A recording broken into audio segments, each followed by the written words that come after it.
Hey everyone, आज की इस वीडियो में मैं एक्सप्लेन करने वाली हूँ एक कोरियन थ्रिलर मूवी अनलॉक्ड को, जिसको डायरेक्ट किया है किम ते जून ने और IMDb पे जिसकी रेटिंग है 6.4 स्टार्स आउट ऑफ 10। आगे बढ़ने से पहले अगर आपने अभी तक मेरे चैनल को सब्सक्राइब नहीं किया then do subscribe it and press the bell icon. Now let's start the video. Movie के स्टार्टिंग सीन में हमें एक यंग गर्ल को दिखाया जाता है जो कि अपने सेलफोन पर बहुत ज़्यादा एक्टिव होती है। रात को अपने फ्रेंड्स के साथ पार्टी करने के बाद जब वो लड़की अपने घर के लिए बस से वापस लौट रही होती है तो उसे नींद आ जाती है, जिस दौरान उसका सेलफोन नीचे गिर जाता है। नेक्स्ट सीन में हमें दिखाया जाता है कि वो अपना फ़ोन बस में ही छोड़ गई है और एक अनजान शख्स उसे उठा लेता है। इस लड़की का नाम ली नामी होता है जो कि अपने फादर के साथ उनके कैफेटेरिया में उनका हाथ बटाती थी। इसके अलावा वो एक कॉस्मेटिक्स शॉप पर जॉब कर रही थी जहां पर उसकी बॉस उससे बहुत ज़्यादा खुश थी।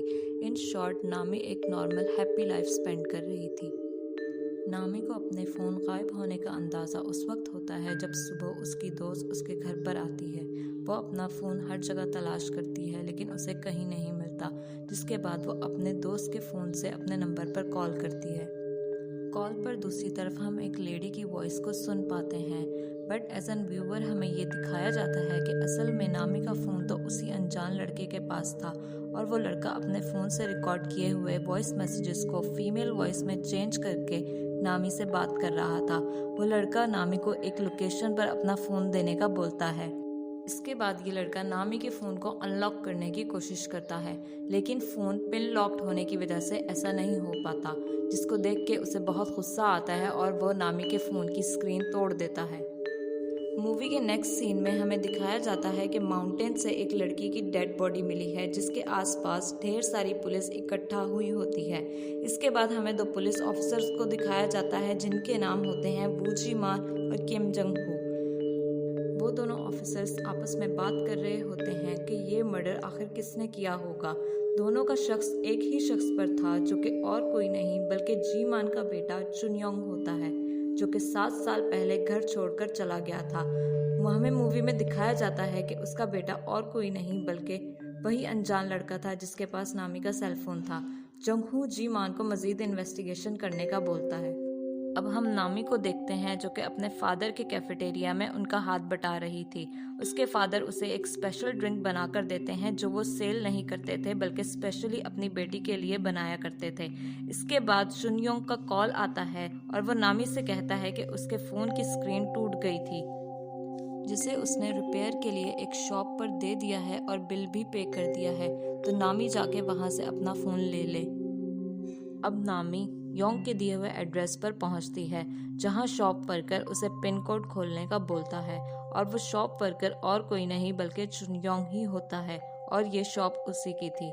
जिसके बाद वो नामी के फ़ोन में स्पाईवेयर कैम इंस्टॉल कर देता है जिससे उसे नामी के फ़ोन के कैमरा, माइक्रोफोन और हर छोटी से छोटी चीज़ का एक्सेस मिल जाता है।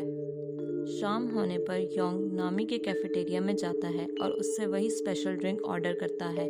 क्योंकि शॉप पर नामी ने योंग का चेहरा नहीं देखा था इसलिए वो उसे पहचान नहीं पाती और उसे ये कहते हुए इनकार कर देती है कि वो ड्रिंक सेल करने के लिए नहीं है, जिस पर वो उसे ये कहते हुए इंसिस्ट करता है कि वो यहाँ का रेगुलर कस्टमर है। जिसके बाद नामी उसे वो ड्रिंक सर्व कर देती है। वो थोड़ी बहुत बातें कर रहे होते हैं तो नामी के फादर ली उसे देखते हैं और नामी से पूछते हैं कि ये ड्रिंक उसने उसे क्यों दी, जिसकी वो सेल भी नहीं करते, जिस पे वो ये कहती है कि वो यहाँ का रेगुलर कस्टमर है और ली उसका चेहरा याद करने की कोशिश करता है। रात को नामी अपने घर आ जाती है जहां वो अपने फादर से अलग रहती थी। जब वो सो जाती है तो योंग उसके फ़ोन की छानबीन करना शुरू कर देता है। दूसरी तरफ पुलिस ऑफिसर जी मान अपनी वाइफ के घर जाता है और उसका फ़ोन चेक करता है जिससे उसे ये पता चलता है कि उसका बेटा अभी भी उसकी वाइफ के कांटेक्ट में है और उसने रिसेंटली कुछ खाने पीने का सामान भी भेजा था जिससे इसका एड्रेस जी मान के हाथ लग जाता है। अब योंग नामी के बारे में सब कुछ पता कर लेता है और वो उस पर नज़र भी रख रहा था।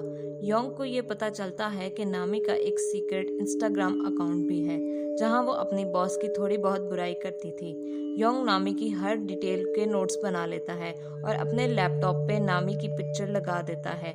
इस वक्त हम देखते हैं कि उसने पहले ही एक लड़की की पिक लगा रखी थी जो शायद नामी से पहले उसकी विक्टिम थी।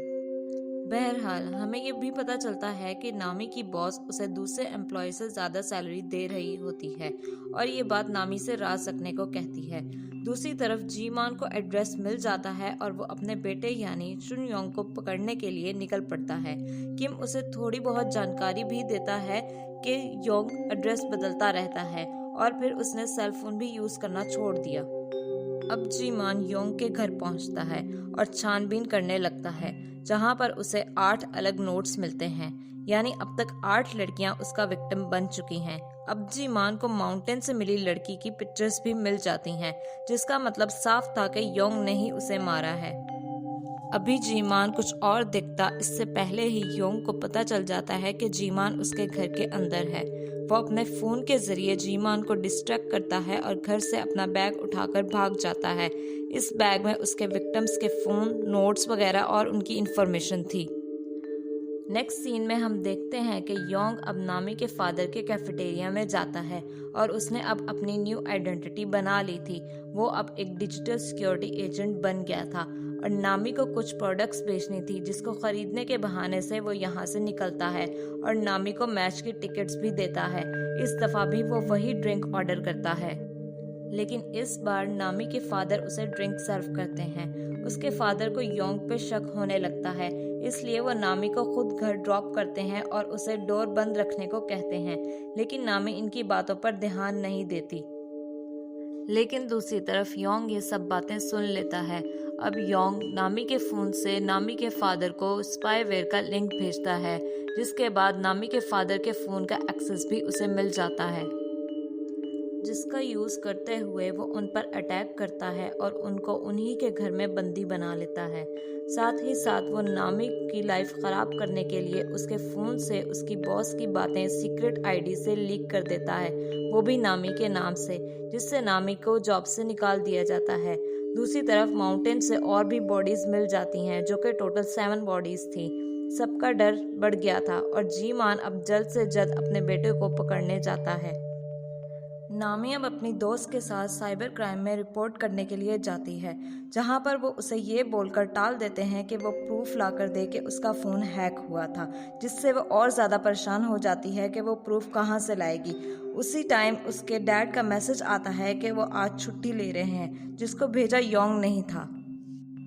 अब नामी को याद आता है कि जो लड़का उसे कैफेटेरिया में मिला था वो भी एक डिजिटल सिक्योरिटी एजेंट है, तो वो उसे कॉल करती है। हालांकि वो ये बात नहीं जानती थी कि अब तक की उसकी सारी प्रॉब्लम्स की वजह वही लड़का था। योंग नामी के फादर को टॉर्चर करता है और उन्हें बताता है कि कैसे वो सिर्फ एक फ़ोन के ज़रिए लोगों को मारता है और जब तक उसके पास वो फ़ोन है वो किसी के साथ कुछ भी आसानी से कर सकता है। खैर, अब वो नामी की कॉल के बाद उससे मिलने जाता है, जहां पर वो उसे अपनी प्रॉब्लम बताती है, जिस पर वो ये कहता है कि किसी ने उसके सेल फोन में स्पाईवेयर ऐप इंस्टॉल कर दी है और ऐसा कोई करीबी ही कर सकता है। इनडायरेक्टली वो नामी को उसकी दोस्त के खिलाफ भड़काने की कोशिश करता है और जिसमें वो कामयाब भी हो जाता है। अब नामी अपनी ही दोस्त पर शक करने लगती है और उससे पूछती है कि क्या उसने ये सब उसके साथ किया, जिस पर नामी की दोस्त उसे कहती है कि क्या वाकई नामी को लगता है उसने ये सब उसके साथ किया होगा, जिस पर नामी कहती है कि इंस्टाग्राम अकाउंट के बारे में सिर्फ वही जानती थी। जिसके बाद उन दोनों के दरमियान मजीद बहस होती है और नामी की दोस्त गुस्से में वहाँ से चली जाती है। अब नामी को काफ़ी गुस्सा आता है और वो अपना फ़ोन फेंक देती है और फ़ोन की स्क्रीन टूट जाती है, जिसके बाद उसे ये एहसास होता है कि ये सारी चीज़ें उस रिपेयर सेंटर से शुरू हुई हैं। दूसरी तरफ जीमान को योंग की शॉप की लोकेशन मिल जाती है, जहां पर वो जाते हैं, लेकिन योंग पहले से ही सारे सबूतों को मिटा चुका था। उस शॉप वर्कर को ढूंढते हुए नामी भी वहां आ जाती है और वो आपस में बात करते हैं, जिससे योंग की सच्चाई नामी के सामने आ जाती है और नामी को समझ आ जाता है कि अभी भी उसके फ़ोन में स्पाईवेयर ऐप इंस्टॉल है। तो वो जीमान के फ़ोन से डिजिटल सिक्योरिटी एजेंसी में कांटेक्ट करके इस बात का पता करती है क्या वहाँ पर योंग नामी आदमी काम करता है या नहीं, जिस पर उसे ये जवाब मिलता है कि वहाँ ऐसा कोई शख्स काम नहीं करता, जिससे सब बातें बिल्कुल साफ हो जाती हैं और योंग के सीरियल किलर होने की तरफ इशारा करती हैं। अब वो मिलकर एक प्लान बनाते हैं कि नामी बहाने से योंग को घर बुलाएगी जहां वो लोग उसे अरेस्ट कर लेंगे। अब योंग थोड़ा बहुत मेकओवर करके नामी के घर उससे मिलने जाता है, जहां किम और जीमान छुपकर उसका इंतजार कर रहे थे। खैर, अब वो उसे अरेस्ट करने जाते हैं, लेकिन जीमान अपने बेटे को पहचान नहीं पाता, जिसका फायदा उठाकर योंग उन्हीं पर भड़क जाता है कि वो सिविलियन को ऐसे ही तंग करते हैं और वहां से बड़े आराम से निकल जाता है।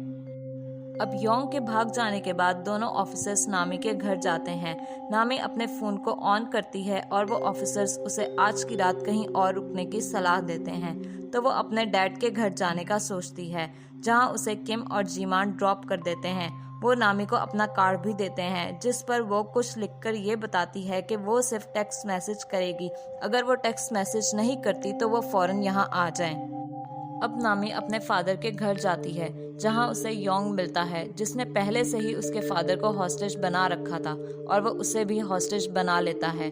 दूसरी तरफ ऑफिसर जीमान को एक कॉल आती है कि एक और बॉडी मिली है, जिसका डीएनए योंग से मैच हो रहा है, लेकिन योंग तो अभी जिंदा है। उन लोगों को कुछ भी समझ नहीं आता कि ये सब चल क्या रहा था। इधर योंग नामी को हॉस्टेज बना चुका था और वो उससे जीमान को मैसेज करवाता है कि वो बिल्कुल सेफ है, जिसके बाद वो उसे उसके फादर के पास ले जाता है, जिनको उसने एक बार टब में डाला हुआ था, जिन्हें डुबाने की धमकी देते हुए वो नामी के हाथ पैर बांध देता है और उसको भी टब में डाल देता है, ताकि उसके वेट से उसके फादर पानी में डूब जाएं और उसी के हाथों उसके फादर की मौत हो जाए और फिर वो उसे भी मार दे। अब वो अपने हर विक्टिम की तरह नामी की भी पिक्चर लेता है और हॉल में जाता है, जहां पर उसे जीमान का दिया हुआ कार्ड मिलता है, जिस पर नामी ने सिर्फ मैसेज करने का लिखा हुआ था। लेकिन जब वो कार्ड को अंदर से खोल कर देखता है तो उसने लिखा था कि वो सिर्फ कॉल करेगी, मैसेज नहीं, क्योंकि नामी को मालूम था कि उसका ये फोन भी हैक्ड हो सकता है। यहाँ पर नामी ने योंग को ट्रिक किया था। अब वो बाहर देखता है तो किम चुपके से अंदर आता है, तो योंग उसे मारने के लिए आगे बढ़ता है, लेकिन उससे पहले ही जीमान उस पर अटैक कर देता है और उस पर गन पॉइंट कर लेता है और उससे पूछता है कि योंग कहाँ है, जो कि बहुत ही अजीब बात थी कि वो अपने ही बेटे से उसका नाम लेकर पूछ रहा था कि वो कहाँ है, जिस पर वो ये जवाब देता है कि वही उसका बेटा है। दूसरी तरफ किम नामी और उसके फादर को टब से बाहर निकाल देता है। नामी जिंदा होती है, लेकिन उसके फादर को होश नहीं आता। जीमान उसका बैग चेक करता है और यहाँ पर आता है मूवी का रियल ट्विस्ट। अब तक हम जिसे योंग समझ रहे थे वो योंग था ही नहीं। जीमान को उसका बैग खोलने पर पता चलता है कि उसके 8 नहीं बल्कि 9 विक्टिम थे और उसका पहला विक्टिम कोई और नहीं बल्कि जीमान का बेटा योंग ही था, जिसे मारने के बाद उस शख्स ने उसकी आइडेंटिटी चुरा ली, ताकि सबको ऐसा लगे कि योंग ही असली कातिल है। उस बैग में योंग का फोन भी होता है, जिसके वॉलपेपर पर योंग की मरने से पहले बनाई गई पिक्चर लगी हुई थी। अब जीमान उसे देखकर उसे शूट करने वाला होता है, लेकिन वो अपनी बातों से जीमान को मैनिपुलेट करता है, जिससे वो उसे शूट नहीं कर पाता। इसी दौरान नामी को होश आ जाता है और वो किम की गन से उसे शूट कर देती है और उसके डैड को भी होश आ जाता है। जीमान ने अपने बेटे पर लगे हुए इल्जामात हटवा लिए और असली कातिल भी मारा गया। नामी भी अब अपने फादर के साथ अच्छी जिंदगी गुजारने लगती है। एंड पे हम देखते हैं कि कोई अपने फ़ोन से नामी की फ़ोटो क्लिक कर रहा होता है और ये मूवी यहीं पर एंड हो जाती है। वीडियो पसंद आई है तो इसे लाइक करें, शेयर करें एंड चैनल को सब्सक्राइब करें। मिलते हैं आपसे एक ऐसी ही वीडियो के साथ। Till then take care.